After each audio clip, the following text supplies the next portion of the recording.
credits in my personal development time after I'd finished my course, because you've got to do your elective in this country. But then I have met other students from other universities who went and did their elective in Australia, so you'd have to speak to the university if that could be okay. But I wanted to go because I want to go and work there in the future, and I'd been previously. So I decided probably in my second year that I was going to try and contact hospitals in Australia to see if they'd be able to have me come over as a student nurse. So, I mean, is anyone interested in going over as a student? Yeah, a few people. Is anyone in their second year and interested? Because you need to start now, basically. If you're in your third year, unfortunately, it's too late, probably. I started contacting hospitals, and literally I found out, this is Fremantle Hospital where I went. There's me, one of the nurses. So these are the things you need to think about. You need to decide where you want to go, and where you're going to stay when you're there, because there's no point in emailing in a hospital and them saying, yeah, come to us as a student, and then you've got nowhere to live, or you don't know anyone, or you've not got enough money. So I looked at my timetable and I realised I couldn't go as an elective, so I thought, well, I'm gonna have to go in my own extra time, but I wanted to do it, so that was fine. I knew I had a friend in Perth, so I could probably stay with them, and that's where I had friends, so I just emailed every single hospital in Perth. And, you know, copy and paste the email, but make sure you write in, I really want to go and work at Fremantle Hospital, or, you know, say Charles Gardner or whatever. Sent out a load of emails. I got 2 responses out of, I don't know, 8 to 10 emails. One hospital tried and they couldn't help me. Fremantle Hospital basically were the only hospital that said, yes, we can. And then a bit later on they were like, oh no, maybe we can't, because obviously they've got their own students to look after. So I said, well, would it make any difference if it's actually 2011? And that's why you need to start now, because she said, yes, it would make a difference. So I had over a year's notice, because I started looking in 2009 in my second year. So I went at the very end of my third year, and because I'd given them that forewarning, they could plan it into their criteria with all their student nurses that they've got to look after. The cost, Australia is expensive, and I mean, you can probably go and do something similar in America, Canada, but it's going to cost money, and I started saving. I was lucky, I was living at home, I was working as a healthcare assistant, I didn't have any kids, so I could start putting money away. I did get some funding through the university. It's quite a lot of work to do to fill in the application forms for funding, and part of them, you're doing your assignments, you're doing your placements, you're trying to apply for jobs, and I've got this funding form. There was the opportunity fund as well, and I thought, do you know what, can I be bothered? Are they going to give me like £50?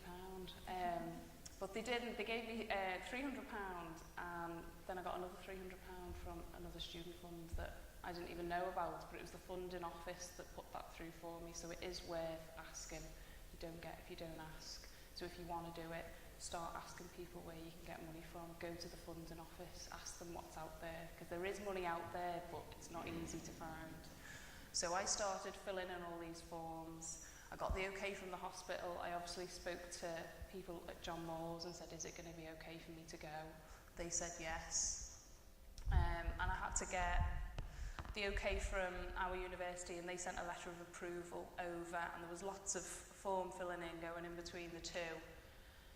So this is what I needed. So I got a letter from John Moores, and they sent that off. The Accepting Hospital Fremantle, they had lots of paperwork they wanted me to fill in. And I mean, one of them, I've put in here, International Student Nurse Introduction.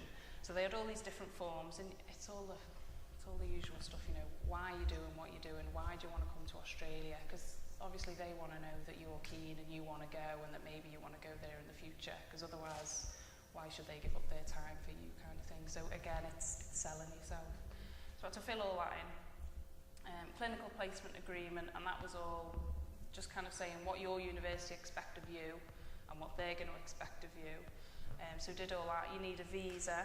I'm pretty sure it was free. I think it was 6 months, and it allowed you to go in and out for purposes of study. I think you could go for business as well, but obviously I wasn't getting paid. And again, your funds. And then you also needed immunisation. So I was quite lucky actually, because occupational health at John Moores had all my records of the immunisations I'd had when I started the course. So I got all those, and I got stuff from a GP, and it's just a case of getting all the records of that. And there were a couple that I needed that I didn't have, and I had to get blood results to show that I was immune to measles, mumps and rubella, and that I had had the jab, and I had to get a test to prove that I didn't have TB. And I did have to pay for that, but obviously the funding from the university helped to pay for all that. So this is the checklist that I got from the hospital. So your quantiferon and your MAN2, that's your TB. Varicella, that's the herpes zoster, so if you had chickenpox as a child, that's fine for that. Hep B, obviously we've all had that. And your proof of indemnity insurance, we're actually, if you're a member of the RCN, or I'm guessing Unison as well, or any other, any union, they automatically provide you with indemnity insurance, so you're covered something like up to £2 million. I was thinking, God forbid, if I ever need insurance for £2 million, but you are covered by them, plus you're also covered by the university for indemnity insurance. So that was all okay. So it was all in place, I'd organised it all, and then the friend who I was going to live with in Perth broke up with a boyfriend and left Perth. So that was like, God, what am I going to do now? Everything was sorted, I'd booked the flights, everything was sorted. And then she's like, oh yeah, I've broken up with them. I was just like, oh my God. So then I had to find accommodation. So I was on, you can't get a 6-week rental agreement, it just doesn't exist. I couldn't afford to stay even in a youth hostel. I mean, you're talking like £20 a night, and I just thought, I can't afford that. So I went on this website called Couchsurfing, which some people might think, oh, you don't know who you're going to live with, but it was actually very good. And I got in touch with a guy on there who actually said, well, I'm in this folk dance group. I'll ask my friends, and very, very fortunately, one of the ladies who we danced with, Deborah, said, yeah, I'll host it, and I think I paid about £80 a week, which isn't cheap, but in Fremantle and in Australia, that's very good actually. And this is her house here. So this is my local beach.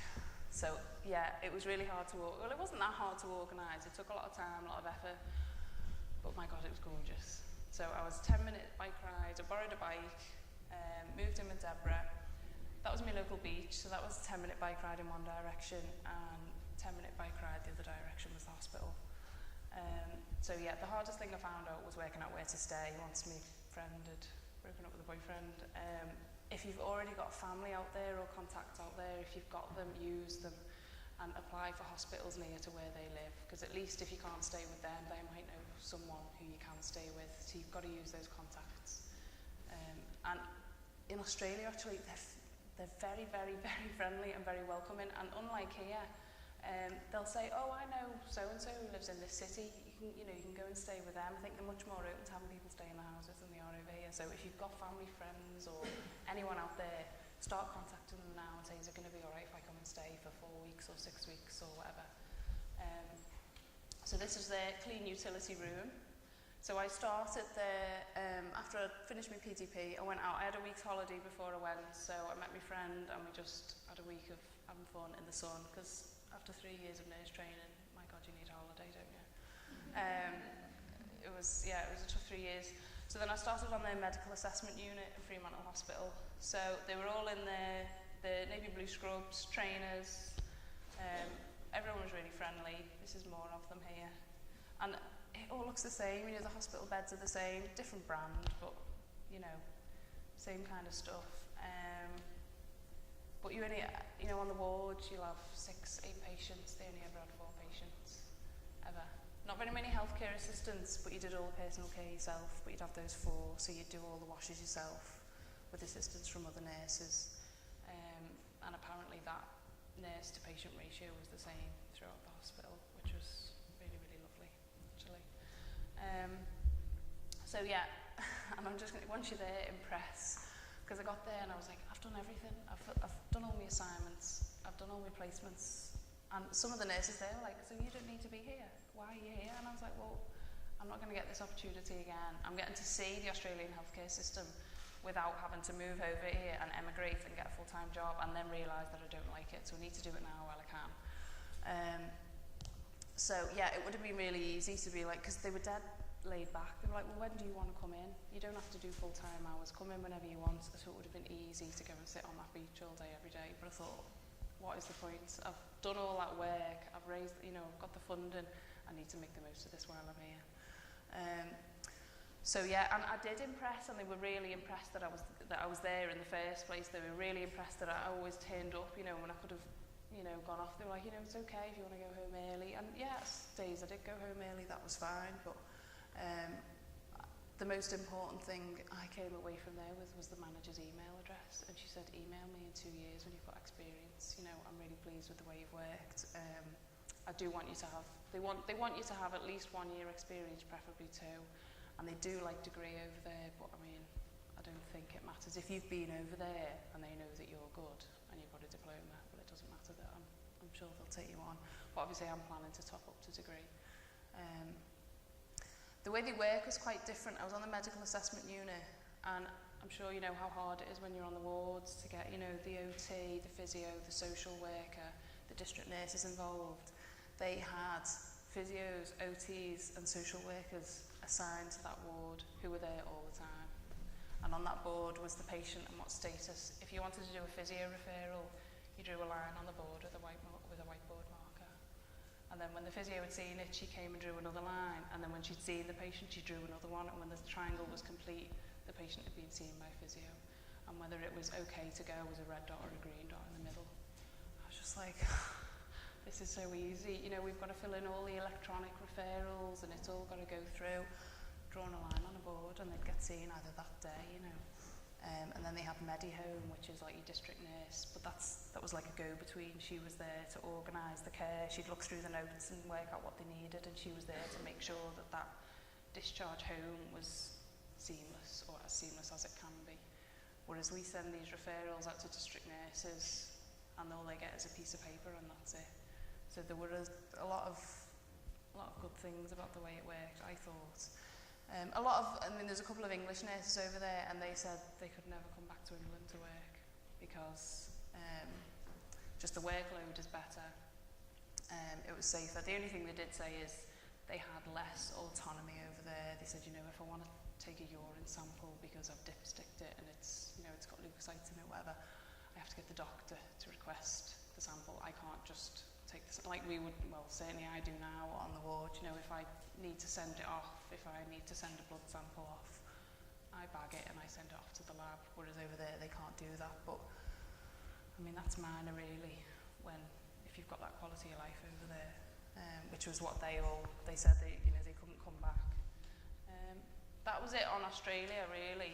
I don't know if anyone's got any questions about going to Australia. Well, when you said there was less autonomy, you said that there was availability of the professionals anyway, so was that more successful? Yeah, because you always had someone there to ask, oh, you know, where's the physio? Are they okay to mobilise? Well, she's there because she's on the ward all the time. So is the population different there? Is that why it's so organised? No, I mean, it is part private as well, so I don't know if funding makes a difference. And I mean, again, I only saw one ward. I'm not saying it's like that throughout the whole of the hospital or everywhere else. I don't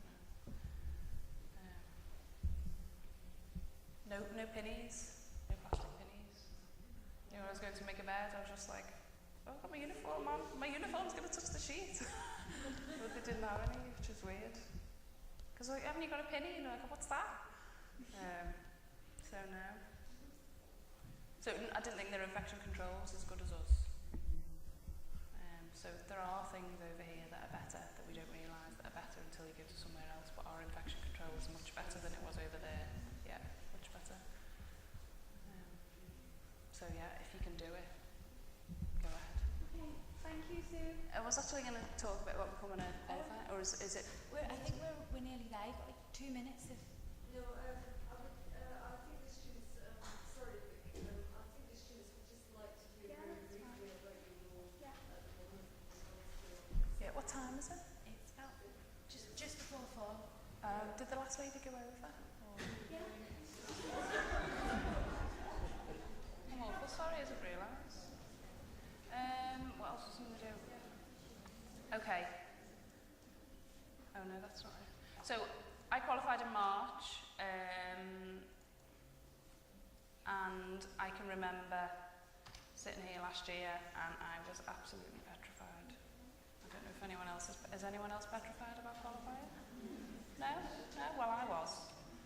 I was absolutely horrified at the thought that I was going to be there on my own with just doing it on my own. I couldn't believe it. And then we had newly qualified nurses coming in and I was thinking, how have they got this confidence? Where am I going to get that from? I'm not going to be able to do it. So preceptorship, I don't know if you're going to get it. I know it's a bit hit and miss from what I hear. Some people in the Royal get 2 days, some people get 2 weeks. I've had 4 months. I've been really lucky, and I've moved down to London because there weren't any jobs up here, so I've moved down.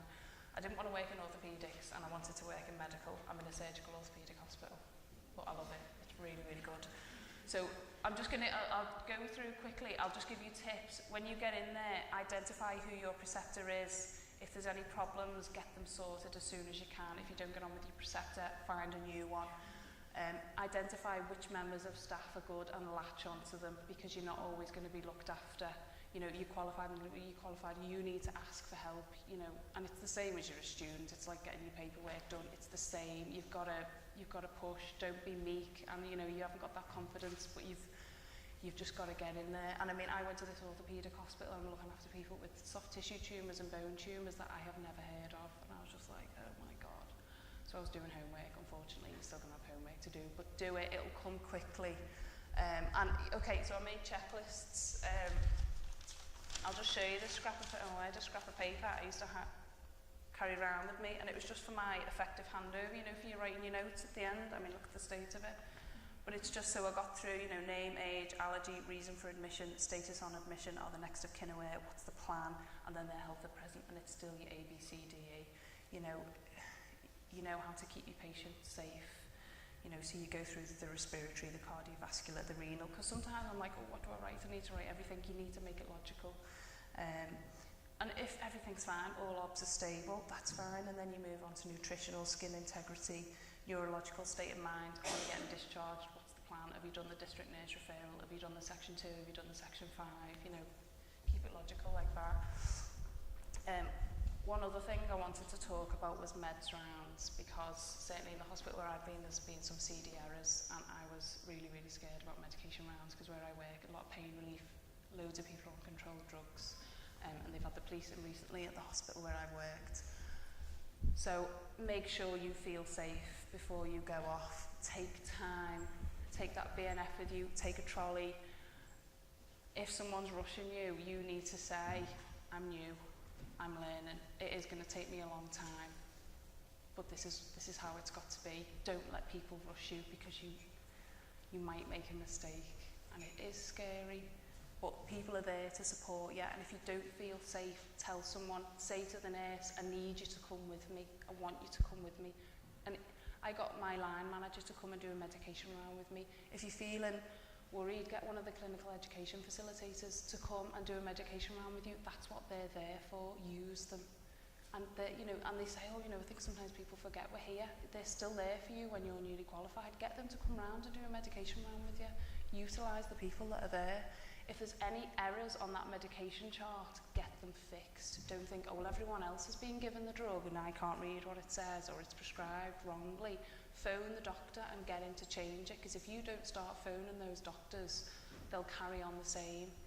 And I've seen some terrible prescribing errors on charts already, and you can't read what they say, or they're allergic to something on the front of the chart and the doctor's prescribed it. So and who's going to be in trouble if you give that drug? Not the doctor, it's going to be you. So take your time, don't let people rush it. Read that chart like a book, read everything, don't miss anything. Jobs, start applying now. I don't know what the job situation is like now, because I've not been applying for a while. I know someone else mentioned Flying Start earlier. Unfortunately, it's going to be work for you to do, but there's lots of modules. I'm doing it in the hospital I'm on as we're like guinea pigs. There's 10 modules in it, but it's all linked to your KSF for your portfolio. So, but if you look onto it, there are loads and loads of assignments to do and tasks. Just do the concluding activity. That's just my one tip. You don't have to do everything on it. So if you do go onto it, read the sections, read the modules, see where it's linked to the KSF for your portfolio, and then just do the concluding activity, and do that when you're qualified, when you've got a job. You don't need to start doing that now. That was it really. I mean, I had loads of other stuff to say, but if anyone's got any questions about qualifying, does anyone want to ask any questions about how I got the job or what it was like? You'll just want to go home.